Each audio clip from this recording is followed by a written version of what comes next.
अगर जीन के पास प्रोटीन की इंफॉर्मेशन होती है तो ये सिस्ट्रॉन और एक्सॉन्स क्या होते हैं? क्या ये सेम होते हैं या डिफरेंट? और ये स्प्लिट जीन क्या है? या हम रेकॉन और म्यूटॉन को कैसे डिफाइन करेंगे? I know these all are very confusing, so let's see this video. So resolve all these issue we have to understand कि जीन क्या होता है and then कि मॉडर्न कॉन्सेप्ट ऑफ जीन में जो सिस्ट्रॉन, रेकॉन और म्यूटॉन दिए गए हैं उनसे क्या मतलब है and what is the concept of split gene. तो let's first take gene. Gene क्या है? अगर आप एक नॉन डिवाइडिंग सेल्स को देखिए, नॉन डिवाइडिंग इसलिए बोल रहे हैं कि आपको नॉन डिवाइडिंग सेल्स में जो डीएनए दिखेगा वो that is in the form of chromatin thread. While अगर डिवाइडिंग सेल है और मेटाफेज में है तो वहां आपको ये क्रोमोसोम के फॉर्म में दिखेगा. So I am taking this one. तो यहाँ पे जो अगर ये डबल स्ट्रैंडेड डीएनए को हम रिप्रेजेंट करें तो ये डबल स्ट्रैंडेड डीएनए का वो स्मॉलेस्ट पार्ट या वो part that means a fraction of DNA. तो जीन को हम कैसे डिफाइन करेंगे? अ part of DNA which can form, क्या क्या फॉर्म करे? आरएनए और प्रोटीन या पॉलीपेप्टाइड या पेप्टाइड. तो उसको हम जीन कहेंगे. आप पूछेंगे आरएनए क्यों? हमने तो आज तक यही सुना है कि a part of DNA which can form protein is called as gene. Of course उसको तो कहते ही कहते हैं. देखिए क्या होता है, डीएनए से बनता है आरएनए, लेकिन अक्सर केसेस में आप सिर्फ एक ही आरएनए को देखते हैं that is mRNA, messenger RNA. लेकिन ऐसा नहीं होता है. डीएनए से दो और आरएनए भी बनते हैं, tRNA and rRNA, ribosomal RNA और टीआरएनए. आप जानते हैं ये जो एमआरएनए होता है वो फर्दर ट्रांसलेट हो करके वो प्रोटीन बना सकता है. But this tRNA and rRNA वो ऐसे ही काम करते हैं. तो ये जिस डीएनए से बनते हैं उनको भी, वो जिस पार्ट ऑफ डीएनए से बनते हैं उसको भी जीन ही कहते हैं. इसलिए जीन की डेफिनेशन ये होगी that is a part of DNA which form RNA, protein और polypeptide obviously. So that is a classical definition of gene. कौन, किसने दिया था सबसे पहले जीन टर्म? तो that is by Johnson in 1909. Now after the discovery of modern concept of gene, जिसको दिया था बेंजर ने 1957 ने. Now बेंजर ने ये बताया कि that gene can be occur in a three form. वो जो है वो जीन के आप कह सकते हैं अल्टरनेटिव फॉर्म या जीन के फॉर्म्स हैं. ये ऐसे ही है जैसे कि सेल के अंदर जो सेल का कॉन्फ़िगरेशन होता है उसमें इलेक्ट्रॉन, प्रोटॉन और न्यूट्रॉन्स होते हैं जिनका अपना अपना फंक्शन है. वैसे ही एक जीन में भी तीन तरीके की कैटेगरी हो सकती है.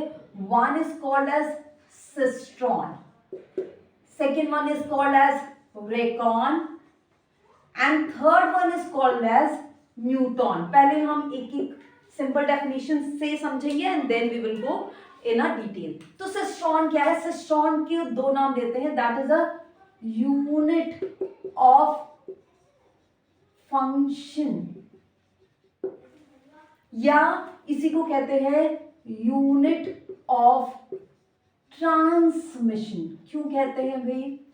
इसलिए कहते हैं क्योंकि ये कोई भी काम करने के लिए आपको प्रोटीन की जरूरत होती है और सिस्ट्रॉन किसी भी डीएनए का वो स्मॉलेस्ट पार्ट है. Cistron is a smallest part ना ऑफ जीन. मतलब वो जीन का छोटे से छोटा पार्ट. यहां पे हम जीन के अंदर की बात कर रहे हैं. So that is the smallest part of gene which code for protein or polypeptide obviously. और पेप्टाइड अगर प्रोटीन एक ही पेप्टाइड की बनी है तो so that is called as system. अब प्रोटीन से ही फंक्शंस होते हैं, that's why it is called as unit of function. अब वो जो छोटा जीन जो कि प्रोटीन ही कैरेक्टर को डिटरमाइन करता है और वन जनरेशन से सेकेंड जनरेशन यही जाता है, that's why it is also called as unit of transmission. जो हम जीन की जो ओल्डर डेफिनेशन जानते थे उससे काफी कुछ रिजेंबल करता है। Now come to the recon. और आपको पता है कि जो यूनिट जीन जो है वो प्रोटीन बनाता है वो कई न्यूक्लियोटाइड का हो सकता है, दैट मीन्स ये न्यूक्लियोटाइड काफी हो सकते हैं, मोर देन मीन्स 100 के आसपास भी हो सकते हैं। एक दो न्यूक्लियोटाइड से कभी भी कोई प्रोटीन नहीं बनता, तो that need a number of nucleotide, okay, so that is a largest segment. Now come to recon. अब रेकॉन की बात करें तो रेकॉन को कहते हैं unit of recombination. Unit of recombination is a smallest, यानी वो छोटे से छोटा पार्ट, किसका? स्मॉलेस्ट पार्ट ऑफ जीन ना, जीन दैट undergo रिकॉम्बिनेशन। अब रिकॉम्बिनेशन या आपको क्रॉसिंग ओवर, अब रिकॉम्बिनेशन के केस में आपको क्रॉसिंग ओवर याद होना चाहिए, transfer of a segment of DNA जो कि किस में हो रहा था? इन अ पैचिटीन स्टेज। अगर आपको मियोसिस वन के पैचिटीन स्टेज याद है, तो पैचिटीन स्टेज में ये जो है वो होमोलोगस क्रोमोसोम्स थे और ये जो है वो नॉन होमोलोगस क्रोमोसोम था। तो इन दोनों के बीच जो है वो रिकॉम्बिनेशन प्रोसेस होता है, लाइक दिस ना, सॉरी, लाइक दिस, और फिर ये ट्रांसफर हो जाते हैं सेगमेंट और हमको कुछ ऐसा मिल जाता है in this case, and same ये था, this one is like this and ऐसा। तो ये रिकॉम्बिनेंट पार्ट है जो इधर से इधर चला गया है। तो अकॉर्डिंग टू ओल्डर कॉन्सेप्ट जो ये रिकॉम्बिनेशन होता था ये जीन के अंदर नहीं होता था, बल्कि इसमें जीन्स पूरा क्रोमोसोम का एक सेगमेंट इन्वॉल्व होता था जिसमें हो सकता है कई जीन्स होते हो, लेकिन ऐसा नहीं होता था कि रिकॉम्बिनेशन जीन्स के बीच में हो, यानी कि कोई जीन बीच से आधी जीन यहां रह गई और आधी दूसरे में चली गई, ऐसा नहीं माना जाता था इन अ ओल्डर कॉन्सेप्ट ऑफ रिकॉम्बिनेशन जो कि ड्रोसोफिला में स्टडी पे या क्रोमोसोमल थ्योरी के थ्रू मॉर्गन ने दिया था। बट जब माइक्रोब्स को स्टडी किया गया, स्पेशली जब वायरसेस को स्टडी किया गया, तो ये देखा गया कि ये जो रिकॉम्बिनेशन हो रहा है उसमें ऐसा भी होता है कि रिकॉम्बिनेशन में अगर ये जीन है जो फॉर एग्जांपल सपोज कर लीजिए 100 न्यूक्लियोटाइड का है, तो इसमें से कुछ न्यूक्लियोटाइड ये दूसरे जो क्रोमोसोम सेगमेंट है, ये जो दूसरा है उसके कुछ न्यूक्लियोटाइड से एक्सचेंज हो गया है। मान लीजिए ये वाला इसका जीन है, ये ए है और ये जी बी है, और इसमें 100 न्यूक्लियोटाइड है, इसमें मान लीजिए 120 न्यूक्लियोटाइड है, तो हो सकता है कि इस 100 न्यूक्लियोटाइड का 2 न्यूक्लियोटाइड इसके 2 न्यूक्लियोटाइड से रिप्लेस हो गया हो। तो इस वो छोटे से डीएनए के सेगमेंट को जिसमें ये रिकॉम्बिनेशन हो पाए, the smallest segment of DNA जिसमें कि ये रिकॉम्बिनेशन हो पाए, that is called as recon. और रेकॉन जो है वो मैक्सिमम 1 और 2 न्यूक्लियोटाइड का हो सकता है, इससे ज्यादा न्यूक्लियोटाइड एक्सचेंज नहीं होंगे विद इन अ जीन। यहां मैं बात कर रही हूं विद इन अ जीन के, बट ऐसा हो सकता है जैसे कि आप देख सकते हैं इस क्रोमोसोम सेगमेंट में एक से ज्यादा जीन हो सकते हैं, but within a gene 2 nucleotide से ज्यादा का एक्सचेंज नहीं होगा। So within a cistron, एक सिस्ट्रॉन के अंदर ढेर सारे रेकॉन हो सकते हैं। तो cistron is a bigger unit, recon is a smaller than cistron. Now come to the third one and that is muton. Muton क्या है? म्यूटॉन को हम फिर से जब डिफाइन करेंगे तो that is a smallest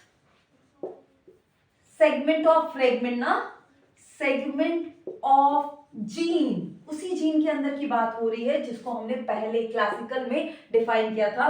so that is the smallest segment of gene which have an ability for mutation, an ability for mutation, यानी कि जिसमें अचानक से जेनेटिक मटेरियल में चेंज की कैपेबिलिटी हो, वो स्मॉलेस्ट डीएनए सेगमेंट को विद इन अ जीन जिसमें की म्यूटेशन की एबिलिटी हो। तो आपको पता है दैट सिंगल न्यूक्लियोटाइड म्यूटेशन भी होता है, सिंगल न्यूक्लियोटाइड म्यूटेशन भी होता है।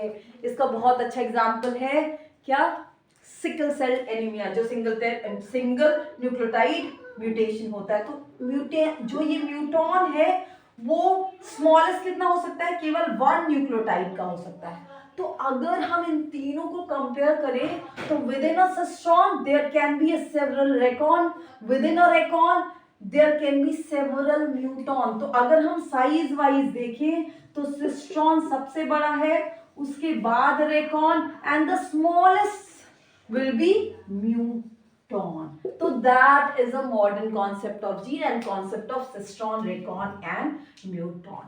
So मैंने कहा that cistron is the smallest segment of DNA जो कि प्रोटीन बनाता है, और जीन को भी मैंने यही कहा था कि that is a segment of DNA which can form RNA और प्रोटीन।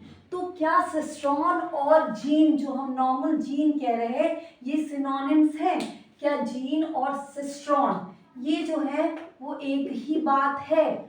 तो let's check. So now we will compare two types of organism. One is prokaryote ना। अब प्रोकैरियोट के केस में क्या होता है कि जो उनका जीन है, फॉर एग्जांपल अगर ये इनका डीएनए है तो इनके जितने भी जीन हैं, मान लीजिए ये प्रोटीन 1 के लिए है, 2 के लिए है, 3, 4, 5, 6 ऐसे है, तो ये सब जो है वो प्रोटीन बनाएंगे। यानी ये वाला सेगमेंट प्रोटीन 1 बनाएगा, ये वाला सेगमेंट 2 बनाएगा, ये वाला 3 बनाएगा, ये वाला 4 बनाएगा, ये 5 बनाएगा, ये 6 बनाएगा। दैट मीन्स इनके केस में जीन जो है वो सिनोनिम्स है किसके, सिस्ट्रॉन के। और इनके केस में जो इनका जीन या इनका जो जेनेटिक मटेरियल होता है उसको कहते हैं पॉलीसिस्ट्रॉनिक। क्यों? क्योंकि इसमें इनका जो डीएनए है उसमें कई सिस्ट्रॉन है, ये सिस्ट्रॉन 1, सिस्ट्रॉन 2, सिस्ट्रॉन 3, सिस्ट्रॉन 4, क्योंकि इनके केस में सभी प्रोटीन या आरएनए बना रहे हैं। तो that is called as polycistronic system. इसी में हम ओपेरॉन मॉडल पढ़ते हैं। बट अगर हम यूकैरियोट की बात करें, यूकैरियोट की, तो यूकैरियोट में ये पॉलीसिस्ट्रॉनिक सिस्टम नहीं होता है। अगर हम यूकैरियोटिक जीन को देखें तो यूकैरियोटिक ये सिंगल जीन में हमारे पास ये कोडिंग रीजन होगा। कोडिंग रीजन मीन्स ये होगा जो प्रोटीन के लिए इंफॉर्मेशन रखा है, and apart from that there can be a segment जिसमें कि कोडिंग नहीं हो, यानी इसमें जो है प्रोटीन के लिए इंफॉर्मेशन नहीं है। तो इस रीजन को, जो ये नॉन कोडिंग रीजन है, इसको कहते हैं इंटरॉन, इसको कहते हैं इंटरॉन। और जो कोडिंग है उसको हम लोग जानते हैं, इसको कहते हैं एक्सॉन, और यही सिस्ट्रॉन है। तो इन केस ऑफ यूकैरियोट जो सिस्ट्रॉन है that is comparable to exon, not gene. ये जीन के कंपैरेबल नहीं है, ये एक्सॉन के कंपैरेबल है, क्योंकि जीन में एक्सॉन भी होगा और इंटरॉन भी होगा, और जबकि प्रोकैरियोट के केस में केवल एक्सॉन होता है। That's why in case of prokaryote gene और सिस्ट्रॉन एक ही बात है, while in case of eukaryote cistron और एक्सॉन एक बात है, जीन और सिस्ट्रॉन एक बात नहीं है। और इसीलिए जो यूकैरियोटिक जीन होता है, यूकैरियोटिक जीन, इसको कहते हैं स्प्लिट जीन, इसलिए क्योंकि इसमें कोडिंग रीजंस के बीच बीच में इंटरवेनिंग पोर्शंस होते हैं जो कि किसी प्रोटीन को कोड नहीं करते, और उनको इंटरॉन्स कहते हैं। तो I hope this concept is clear now. So अगर आप डीएनए, क्रोमोसोम या कोई भी इंफॉर्मेशन डिटेल में चाहते हैं जिसमें आपको कंफ्यूजन है, तो please comment, I will make a detail video of that. Thank you so much.